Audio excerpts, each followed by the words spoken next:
क्या होगा अगर आप एक ऐसी जगह पर पहुंच जाएं जहां का हर आधा घंटा एक साल के बराबर हो और कुछ ही घंटों में आप अपनी पूरी जिंदगी जी लें। कुछ ऐसा ही होता है आज की इस कहानी में, जब कुछ लोग एक ऐसे ही आइलैंड पर फंस जाते हैं। कहानी की शुरुआत होती है और हमें गाड़ी में एक परिवार को दिखाया जाता है जिसमें कि हस्बैंड का नाम गाय और वाइफ का नाम प्रिस्का होता है। अब क्योंकि इन दोनों का डाइवोर्स होने वाला था और इसलिए ये ऐसा करने से पहले अपने दोनों बच्चों को एक फैमिली ट्रिप पर लेकर जा रहे होते हैं। बच्चों में लड़के का नाम ट्रेंट और लड़की का नाम मैडोक्स होता है। अब इसके बाद ये पूरा परिवार रिजोर्ट में पहुंच जाता है जहां पहुंचकर इनका वेलकम किया जाता है और इन्हें एक ड्रिंक दिया जाता है। अब इसके बाद हमें एक और फैमिली को दिखाया जाता है जिसमें वाइफ का नाम क्रिस्टल होता है और उसका हस्बैंड एक सर्जन होता है और ये दोनों भी अपनी बेटी के साथ यहाँ आए होते हैं। ये सभी फैमिलीज बैठकर आपस में बात कर रही होती हैं। तभी रिजोर्ट का मैनेजर इनके पास आता है। वो इनसे कहता है कि ये जगह तो कुछ भी सुंदर नहीं है, यहाँ पर एक बीच है और तुम्हें वहां जाना चाहिए। दूसरी तरफ हमें मैनेजर के नेफ्यू को दिखाया जाता है जिसकी मैडोक्स और ट्रेंट से अच्छी दोस्ती हो जाती है। अब इनके ट्रिप पर जाने से पहले वो बच्चा ट्रेंट को एक मैसेज देता है जिसे कि इन्हें डिकोड करना था। खैर अब इसके बाद ये सभी उस बीच के लिए निकल पड़ते हैं। ड्राइवर इन्हें घने जंगलों से गुजारता हुआ उस बीच के पास तक पहुंच जाता है और ये बीच वाकई में बहुत खूबसूरत होता है। यहाँ आने के बाद ये सभी लोग काफी खुश होते हैं। यहाँ पर पहले से ही एक और लड़का होता है जो कि एक रैपर था।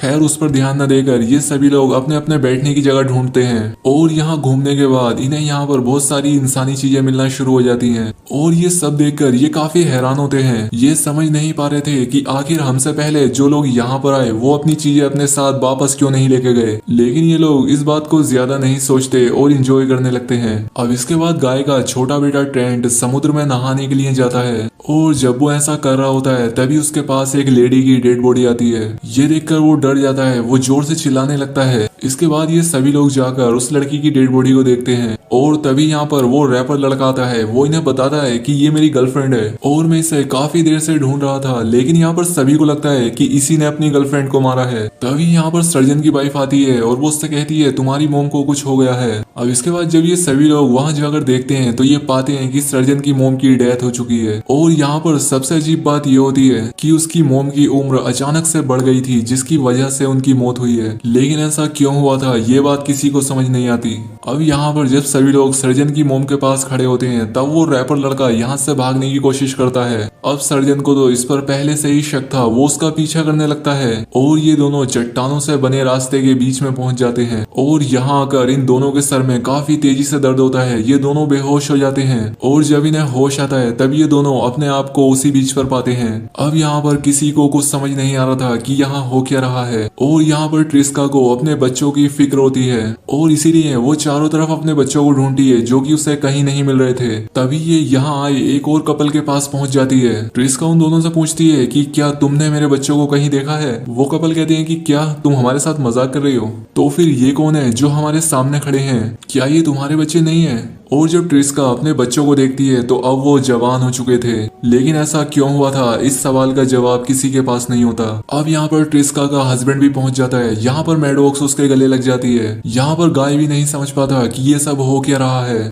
और कुछ देर के बाद इन सभी लोगों को समझ आ जाता है कि इस जगह पर टाइम काफी तेजी से चल रहा है और इसीलिए हमारी उम्र बहुत तेजी से बढ़ रही है। अब इनमें से ज्यादातर लोगों के चेहरों पर झुर्रियां आ गई थीं और अब सर्जन की बेटी भी जवान हो चुकी थी। यहाँ पर सर्जन को यहाँ जो कुछ भी हो रहा है उस सब के पीछे उस रैपर का हाथ लगता है। सर्जन को उस पर गुस्सा आता है और वो नोकीली चीज से उसके चेहरे पर हमला करता है। उसके चेहरे से खून निकलने लगता है। वो अपने घाव को अपने हाथ से दबा लेता है और अब जैसे ही वो अपने हाथ को हटाता है उसका घाव पूरी तरह से भर चुका था और ऐसा लग ही नहीं रहा था कि इसके गाल पर चोट लगी है। वो यहाँ पर सभी को बताता है कि मैं अपनी गर्लफ्रेंड के साथ यहाँ घूमने के लिए आया था, फिर अचानक से वो कहीं गायब हो गई और आखिर में उसकी डेड बॉडी तुम लोगों को मिली। यहाँ पर ये सभी समझ चुके थे कि इस बीच पर कुछ तो अजीब है। अब यहाँ पर ये सभी उम्र के लिहाज से हिसाब लगाने लगते हैं। इन्हें यहाँ पता लगता है कि यहाँ गुजरने वाला हर आधा घंटा एक साल के बराबर है और अगर ये सभी यहाँ से जल्द न निकले तो 24 घंटों के अंदर इनकी उम्र 48 साल बढ़ जाएगी। अब ये सभी लोग यहाँ इस बीच से किसी न किसी तरह से निकलना चाहते हैं, लेकिन इनमें से किसी को नहीं पता कि ऐसा करेंगे कैसे। यहाँ पर तभी प्रिस्का के पेट में तेज दर्द होता है और वो बेहोश हो जाती है। अब दरअसल उसके पेट में ट्यूमर होता है और अब वो अपने समय से बहुत ही जल्दी मोटा हो गया था और इसकी जान बचाने के लिए इन्हें उसे निकालना होगा। यहाँ पर सर्जन अपना नाइफ उठाता है और उससे वो प्रिस्का के पेट को काटने लगता है, लेकिन उसके कट करते ही घाव अपने आप भर जा रहा था और इसीलिए जब वो दूसरी बार कट करता है तो सभी उसकी खाल को पकड़ लेते हैं और इसके बाद सर्जन उसके पेट से उस ट्यूमर को निकाल देता है। इसके बाद प्रिस्का के घाव अपने आप ही भर जाते हैं और वो होश में आ जाती है। अब यहाँ पर जो वो रैपर होता है जिसकी गर्लफ्रेंड की मौत हो गई थी, वो अपनी गर्लफ्रेंड की बॉडी को चेक करने के लिए जाता है, लेकिन जैसे ही वो उसे देखने के लिए कपड़ा हटाता है वो काफी हैरान रह जाता है क्योंकि अब सिर्फ उसकी बॉडी का स्केलेटन ही बचा होता है। ये यहाँ पर हिसाब लगाते हैं कि एक बॉडी को स्केलेटन बनने में 7 साल का समय लगता है और इन सभी को यहाँ पर 3.5 घंटे हो चुके हैं और इनकी उम्र 7 साल बढ़ चुकी है। दूसरी तरफ हमें टेंट को दिखाया जाता है जो कि सर्जन की बेटी के साथ टेंट के अंदर गया होता है और जब ये दोनों टेंट से बाहर आते हैं तो सर्जन की बेटी प्रेग्नेंट होती है और ऐसा होने के कुछ देर बाद ही वो एक बच्चे को भी जन्म दे देती है। यहाँ पर इनका समय बहुत ही तेजी से बीत रहा था। अब सर्जन उस ब्लैक लड़के को भी मार देता है क्योंकि उसका शक उस पर से खत्म ही नहीं हो रहा था और साथ ही सर्जन की बेटी ने जिस बच्चे को जन्म दिया था वो भी मर चुका था। अब इन सभी लोगों में से एक आदमी रास्ता खोजने के लिए समुद्र के रास्ते से गया था, लेकिन उसकी डेड बॉडी भी इन्हें पानी में मिलती है और उसके कुछ समय बाद ही उस मृत आदमी की वाइफ को दौरा पड़ता है जिससे उसकी भी मौत हो जाती है। सर्जन की बेटी यहाँ से निकलने का रास्ता ढूंढना चाहती है, इसलिए वो चट्टानों पर चढ़ना शुरू कर देती है, लेकिन अब जैसे ही वो ऊपर जाती है उसके सर में भी दर्द होना शुरू हो जाता है और वो वहां से नीचे गिरकर मारी जाती है। अब यहाँ पर जैसे जैसे इन सभी का वक्त बीतता जा रहा था, इनकी उम्र भी बढ़ती चली जा रही थी। अब इसके बाद यहाँ पर रात हो जाती है और अब वो सर्जन जो कि अपने दिमाग का संतुलन ही खो बैठा है, वो प्रिस्का के हस्बैंड पर भी अटैक कर देता है, लेकिन यहाँ पर प्रिस्का अपने हस्बैंड की जान बचाती है और ये लड़ते हुए काफी घायल हो जाते हैं। इसके बाद रास्ता ढूंढने के लिए टेरेंट और मैडॉक्स एक केव में जाते हैं। वहां पर सर्जन की वाइफ पहले से ही होती है, लेकिन उसे एक बीमारी थी, वो कैल्शियम की कमी के कारण काफी अजीब हो जाती है और मर जाती है। अब इसके बाद इस बीच पर इन लोगों को पहली सुबह होती है और अब सब लोग मारे जा चुके थे, सिर्फ ट्रेंट और मैडॉक्स दोनों भाई बहन ही जिंदा बचे होते हैं। यहाँ पर ये सोचने लगते हैं कि इन्हें यहाँ से कैसे निकलना चाहिए और तभी यहाँ पर ट्रेंट उस पेपर को निकालता है, वो इनके पास अभी भी होता है, जिस पर ये रिजॉर्ट के मैनेजर के नेफ्यू के साथ गेम खेल रहे थे।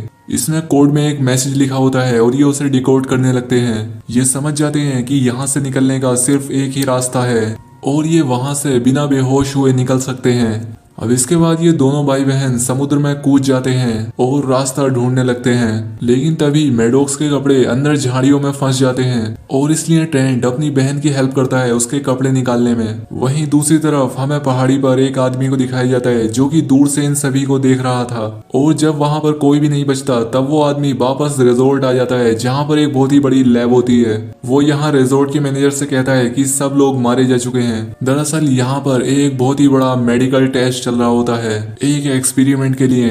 अब दरअसल इस रिजॉर्ट में जो पहली बार गेस्ट आते हैं तब उन्हें वेलकम के लिए जो ड्रिंक पिलाया जाता है, सभी निचोड़ उस ड्रिंक के अंदर ही होता है, जिससे कि लोगों की एज बढ़ रही थी। उस बीच से लोगों की एज बढ़ने का कोई भी लेना देना नहीं होता, चाहे वो भले ही उनकी बीमारियां हो या उनके तेजी से घाव बढ़ना, बल्कि इस सब का संबंध तो उस वेलकम ड्रिंक से था जो कि नहीं यहाँ आने के बाद पिलाई गई थी। अब क्योंकि अगर वो ये सब गवर्नमेंट की परमिशन के साथ करते तो ऐसा करने में उन्हें कई साल लग जाते, लेकिन यहाँ पर जो रिसर्चर होते हैं वो यहाँ पर आने वाले गेस्ट के साथ ही रिसर्च किया करते थे ताकि जो काम उनका सालों में हो वो कुछ दिनों में हो जाए। और ये एक्सपेरिमेंट अभी तक वो 73 बार कर चुके होते हैं और अब जब इन सभी लोगों को पता लग चुका है कि उस बीच पर अब कोई भी नहीं बचा तो ये लोग फिर से यहाँ पर आने वाले मेहमानों के साथ ये एक्सपेरिमेंट करना चाहते हैं। और तभी यहाँ पर कुछ और गेस्ट आते हैं और वेट्रेस उनके पास वही ड्रिंक लेकर जाती है और इससे पहले कि वो उस ड्रिंक को मेहमानों को देती उससे कोई टकरा जाता है जिससे वो ड्रिंक गिर जाती है और ये कोई और नहीं होता बल्कि मैडॉक्स और उसका भाई ट्रेंट होते हैं और अब इनकी उम्र लगभग 50 साल तक हो चुकी थी। दरअसल जब मैडॉक्स के कपड़े पानी के अंदर फंस गए थे तब ट्रेंट ने उसके कपड़ों को निकाल दिया था और इसके बाद ये नीचे से होते हुए ही दूसरी तरफ निकल गए थे और इनके ऊपर से एक हेलीकॉप्टर जा रहा था जिसने इन्हें रेस्क्यू कर लिया था और इस वजह से इनकी जान बच गई थी। यहाँ पर ये मैनेजर के नेफ्यू से मिलते हैं जिसने कि इन्हें वो मैसेज दिया था और इसे वो उस सीक्रेट मैसेज को भी दिखाते हैं। ये फैसला करते हैं कि वो इस मैसेज को पुलिस को दिखाएंगे और इस रिजॉर्ट की सच्चाई भी उन्हें बताएंगे और कैसे ये लोग मेहमानों को यहाँ से गायब कर देते हैं। रिजॉर्ट में एक पुलिस वाला भी होता है जो कि इनकी शिकायत दर्ज कर लेता है और अब इसके बाद ये उसी हेलीकॉप्टर में बैठकर अपनी आंट के पास जाने लगते हैं और यहीं पर ये मूवी एंड हो जाती है।